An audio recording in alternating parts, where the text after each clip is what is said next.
Ladies and gentlemen, welcome back to the channel. Thank you for tuning in. Today we got something special to go over, and this is if I were to start over in real estate from day one right now in 2024. So let's get right into it. Let's go. So when it comes to real estate and you getting started, something that I always say, it takes 4 key topics to be able to do really well in real estate. One is knowledge. Another one is skills, another one is money, and the last one, people. So I want to break them down one by one so you guys can see exactly what you would need to do if you're looking to get started today. So the first one we want to talk about is knowledge. Now, knowledge is very broad, but very specifically, if you're looking to get into real estate and you've never done real estate before and you have no idea what it entails, first thing I tell everybody is right here on YouTube. Now, my channel is going to be used as a means for people to help grow and learn in their knowledge of real estate, but I do think there are a lot of other really great real estate channels that are out there. Ryan Pineda, just to think of it one off the top of my head, I think he has a really great channel as well, but there are plenty of them. Max Maxwell, he's got another great one. So the reason why I say knowledge is because in order to do really well in real estate, you're going to have to be able to put these deals together. And one of the great ways in which you can put a deal together is when it comes to specifically what you have between your ears. The reason why that's important is because sometimes you don't have money, or sometimes you don't have skills, or sometimes you can't connect with people. But if you have the knowledge of how to put deals together, that can be really useful. So one of the ways in which I say use knowledge to your benefit, think about finding a deal, right? So if you were to start out from real estate, mind you don't have any money, you don't have any connections, no people, none of that stuff, but let's say you've got a great deal. Now, when you have a great deal, people will usually find you. So let's say we're going to use this house as another example. This house I bought for $255,000. This purchase was done using a wholesaler, right? Now, a wholesaler is somebody that gets a house under contract and they essentially sell it to somebody else. Now, for me, if I'm going to be the wholesaler or the person that's finding the deal, then that is really useful. So the knowledge that I'd be using here is being able to find one of these houses off market. Now, how would you go about finding a house off market, or where would this knowledge come from? Well, let's say you went around your neighborhood and you just started knocking on doors. You're like, hey, so-and-so, my name is Jay. I'm looking to purchase a house in this neighborhood. Would you be interested in selling? Let's say you come to an agreement on selling that house. That right there is just a little piece of what you could do with the right knowledge. Now, some people do wholesaling with their information. Some people will go out on the market specifically, like sending off flyers so that they can buy the deals themselves. But the key here is being able to have something that you can offer an investor, somebody with money, a lender, someone else that sees you as having a piece of the pie that can come together. Because if you don't have anything to present to the table, nobody's really going to want to work with you. So it's really important to have the knowledge to be as a good base. So let's go into some more topics, like exactly what you can be looking for. You're someone who's looking to get into real estate investing because you're tired of the 9-to-5 life, you're tired of your boss. Well, this might actually be your opportunity, because Tuesday, December 3rd, I'm going to be hosting a free live webinar where I'm going to be showing some of the ins and outs of real estate investing and how you can get into it. All you need to do is go to jayabrams.com to sign up, and I'll see you guys there. Now, back to the video. Some other things that you can think about when you're looking to gain knowledge in real estate is how do you estimate repairs? Something that happens all the time. People ask me, Jay, I don't have no idea how much it costs to renovate a kitchen. How much does it cost to fix floors? How much does it cost to redo a bathroom? What does it cost to change a vanity? These are really great things, if you knew, would be beneficial to you when you're coming around to finding a deal and estimating repairs. So let's say that wholesaler reached out to you, or you are the wholesaler and you found this deal. And someone's like, hey, I have a house and I think, you know, if the numbers work for you, you could buy it. Or if the numbers work for somebody else and you connect them, then they can buy it. Well, they're going to ask you, okay, what do you know about this house? So if you have the knowledge of understanding how to estimate repairs, like a contractor or a project manager would, that can be really beneficial. So imagine not having to use a contractor unless the numbers actually make sense. So you go out to the property, you look at it, you're like, hey, I need to redo the floors, I got to do a new drywall, I got to paint it. If you have the knowledge there, or if you can connect with somebody and learn over time how to put the numbers together, that can be beneficial. Now, some people might say like, well, where am I going to learn that from, or how am I going to know that? Well, this is the power of being able to do the research right now. When you have nothing to offer. If you're starting from the beginning, then your knowledge. So you have to be so knowledgeable, and the only way to do that is you have to research. Call around, call a contractor, ask someone to come out to your house. Even if you're not even going to redo it, just say like, hey, how much would it cost me to redo this bathroom? How much would it cost me to do the roof? What would it cost me if I had to rip up all the plumbing inside this house and do it brand new?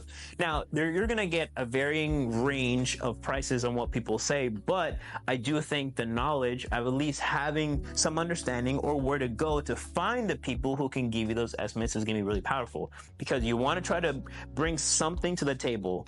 And one of the best ways is just having the knowledge. So just to recap, if you guys are looking to get into real estate and you guys are looking to do some real estate deals, if you don't have some of the other components putting the puzzle together, know that knowledge is a really big piece and it costs you absolutely nothing to get into it. So we're going to break down some other ones right now and tell you how you can also get started if you don't have the knowledge component itself. Another great component to doing well in real estate and putting another piece of the puzzle together is having a skill. Now, skills vary in range. Some skills are done with your hands. Some skills are done with your brain. Now, something specifically in terms of skills that I think is really beneficial is if you are a contractor, for instance, and you can renovate a property, that's very useful, right? So mind you, in the first instance, we talked about having the knowledge.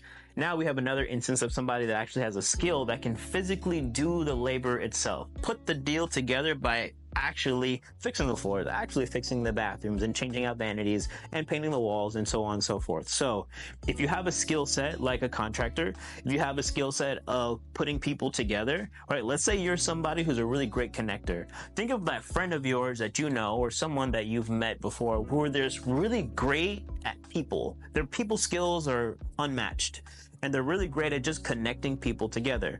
That's also another really great skill to have, because if you can connect the contractor and connect the person that knows the money side of it and connect the person who is a mortgage broker or someone that can lend on you and connect the realtor, that's a very useful skill, because remember, it takes a lot of pieces to put a real estate deal together. So that's another really great skill to have.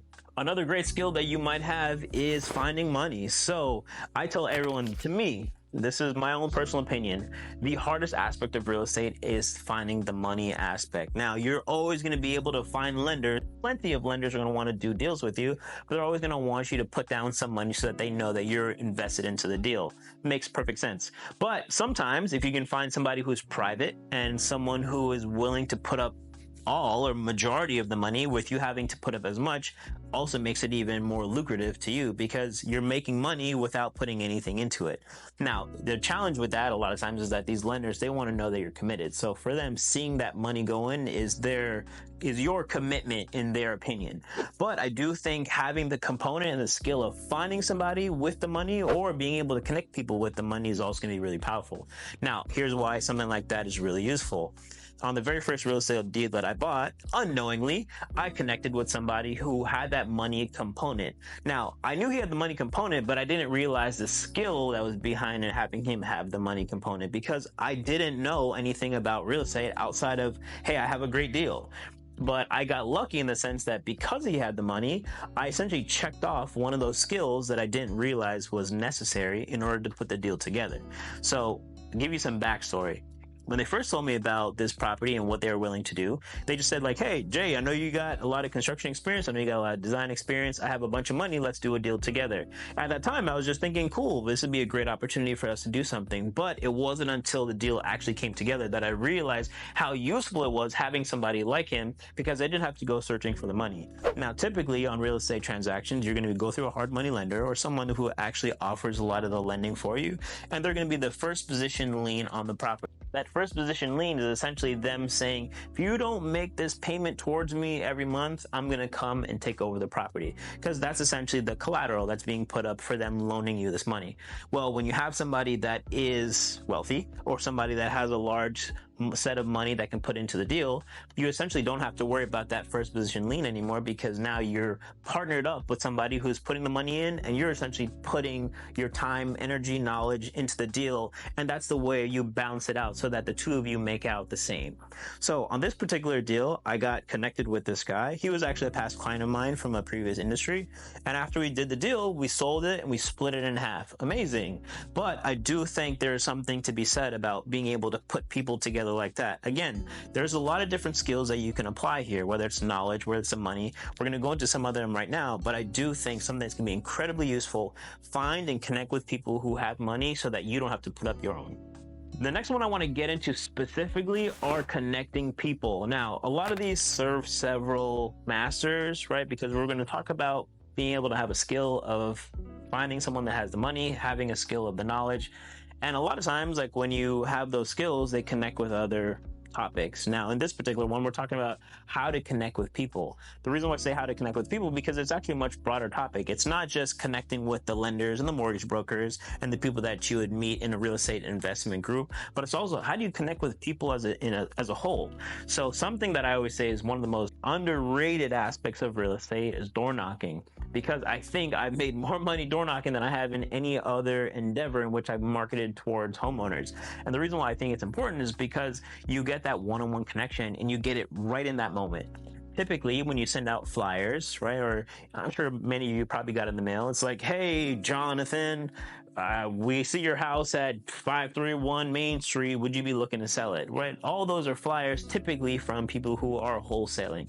Now, there's nothing wrong with that method. The only thing is you probably have a success rate of about 3%. Right, the success rate isn't really high, but considering what flyers typically do, that number is actually pretty good. Versus door knocking, which to me, I would say your numbers are probably like 1 out of 20, maybe even less than that, because I just think the direct connection that you have when you talk to somebody one-on-one, you actually do really well. Now, when you are going around, you are door knocking, you're meeting these people, you want to make sure you go after the right kind of properties. So you're looking for properties that are a little bit overgrown. It looks like they need some work. Maybe the roof has a lot of age to it. Their mailboxes are full. Grass is overgrown. Those are generally the properties you want to go after when you're doing your door knocking. But I do think it's important to always be practicing. And the way in which you practice connecting with people when you knock on their door is no different than the way you practice with somebody when you go to the bar, when you go to your local grocery store and you speak to the cashier. You have to get into the habit of just connecting and talking to people.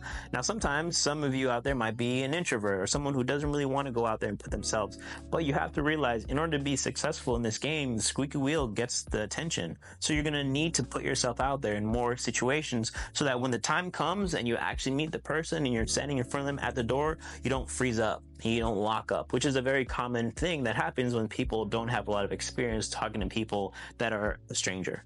Now, another way in which you can connect with people, and I mentioned it briefly before, is literally at these real estate meetup groups. Because again, when you're connecting with people, there's a wide range of people you're trying to connect with. You want to connect with homeowners. You want to connect with mortgage brokers. You want to connect with lenders, wholesalers. Let's say you are a wholesaler or you want to get into wholesaling. A great way to learn a lot of the aspects of the business is to connect with people who are already doing it. Find out from somebody who is already professional in it or somebody who's successful at it and model them. Do not model the people or connect with the people who have no idea what they're doing, because you hear about that all the time too. Someone will ask for advice from somebody who's not in the industry or field, and it's just useless. Would a newborn mother talk to somebody who's never had a kid before about how to raise a kid? If you're a realtor, would you ask somebody who has never owned a house before how to market? It doesn't make sense. You always want to make sure you connect with and learn from people who have a practical skill set so that you can actually model it yourself and then apply that. So again, another really important aspect, you want to make sure you connect with people, not just the people that you meet in business, but people all over. You want to talk to people as much as you can, introduce yourself as much as you can, because that's going to serve you in the business when the time comes. People are going to know who you are, they're going to give you business, and you're going to have a better opportunity to connect with them in the future in the event that something doesn't happen in that moment. I have a house literally right now where I'm talking to a seller that I met 2.5 years ago because I knocked on his door, and every time he was about to close the door, I just kept talking. He was about to close it, and I just kept talking. And sure enough, after about 10 to 15 minutes of him constantly trying to close the door and then holding it back from closing on me, he kept talking back to me. And then the next day he called me. Fast forward now 3 years, we have lunch together, probably like once or twice a month. And we're getting ready to finally put a deal together where I buy the house from him directly. And that's literally all because of my ability to connect with people and also connect with the person in front of me. So if you guys are looking to get into more real estate deals, be sure to subscribe to the channel and like this video for more content just like this. Until next time, catch you next video.